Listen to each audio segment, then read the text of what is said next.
এই গরমে খুব কম মশলা দিয়ে বানিয়ে নিন আলু বেগুন দিয়ে পাবদা মাছের ঝোল। খেতে অসাধারণ লাগে। নমস্কার, আমি টুলু। আমার এখন রেসিপিতে আপনাদের সবাইকে স্বাগত। এই পাবদা মাছের ঝোল করার জন্য প্রথমে একটা বাটির মধ্যে নিয়ে নেব একটা টমেটো, 4টে কাঁচা লঙ্কা।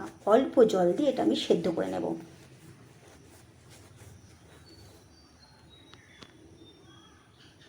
এবারে এই ঝোল করার জন্য আমি নিয়ে নিয়েছি একটা বেগুন, লম্বা লম্বা করে কেটে নিয়েছি, আর একটা আলু এই রকমভাবে কেটে নিয়েছি।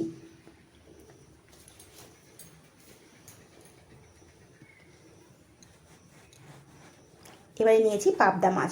পাবদা মাছগুলো খুব ভালো করে ছাড়িয়ে নুন হলুদ মাখিয়ে রেখে দিয়েছিলাম আগে থেকেই।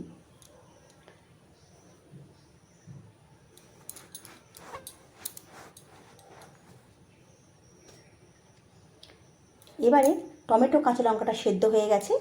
এবার এটা নাবিয়ে ঠান্ডা করে পেস্ট করে নেব।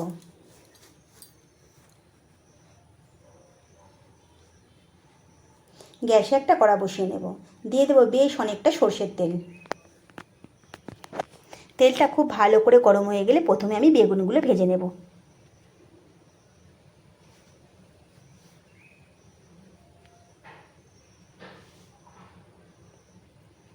এবার এই বেগুনের মধ্যে দিয়ে দেবো সামান্য একটু নুন।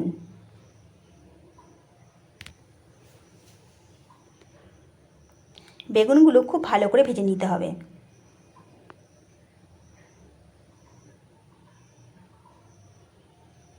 বেগুনগুলো খুব ভালো করে ভেজে নিয়েছি। এবারে আমি তুলে নেব।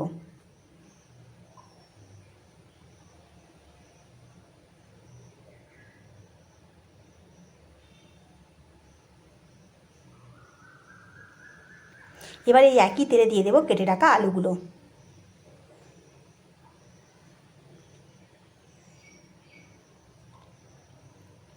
এবার এর মধ্যে দিয়ে দেবো অল্প একটু হলুদ আর সামান্য একটু নুন দিয়ে আলুগুলো লাল লাল করে ভেজে নেব।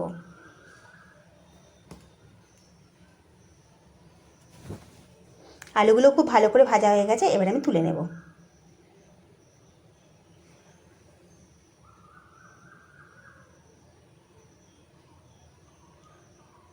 এবার এই তেলের মধ্যে দিয়ে দেবো আরেকটু সর্ষের তেল। তেলটা খুব ভালো করে গরম হয়ে গেলে মাছগুলো আমি তেলের মধ্যে দিয়ে দেব। এবারে মাছগুলো আমি উল্টে পাল্টে লাল লাল করে ভেজে নেব। মাছগুলো খুব ভালো করে ভাজা হয়ে গেছে। এবার আমি তুলে নেব।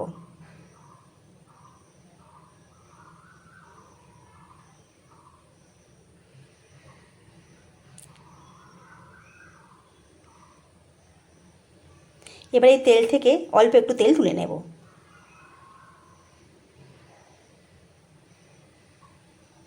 এবার এই তেলের মধ্যে দিয়ে দেবো 1 চামচ কালো জিরে।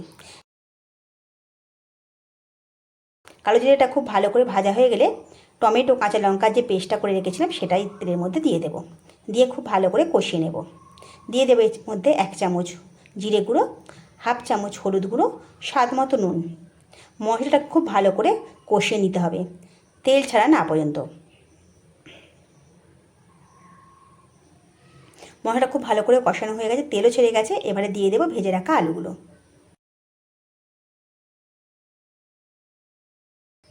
আলুগুলো দিয়ে মশলার সঙ্গে খুব ভালো করে কষিয়ে নেব।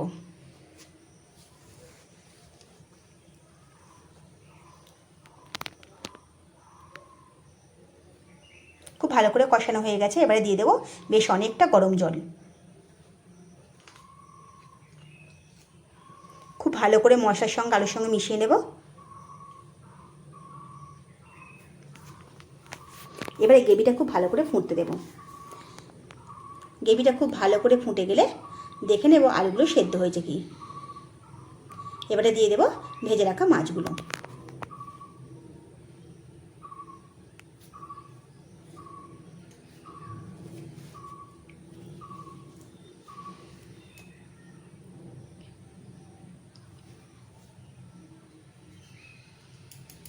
এবার এর মধ্যে ওপর থেকে দিয়ে দেব ভেজে রাখা বেগুনগুলো।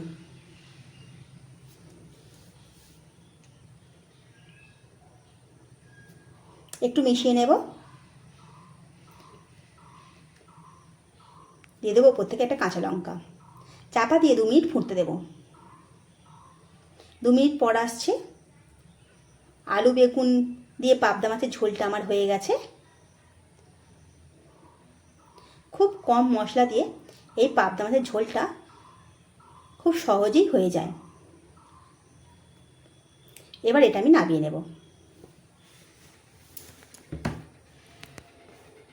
এই গরমে এই রকম আলু বেগুন দিয়ে পাবদা মাছের ঝোল খেতে অসাধারণ লাগে। আপনারা এই রকমভাবে একবার বাড়িতে বানিয়ে দেখুন, ভালো লাগলে কমেন্ট করে জানাবেন। যদি আমার রেসিপিগুলো ভালো লেগে থাকে একটা লাইক করে দেবেন, একটা সাবস্ক্রাইব করে দেবেন, আর পাশে থাকা বেল আইকনটা প্রেস করে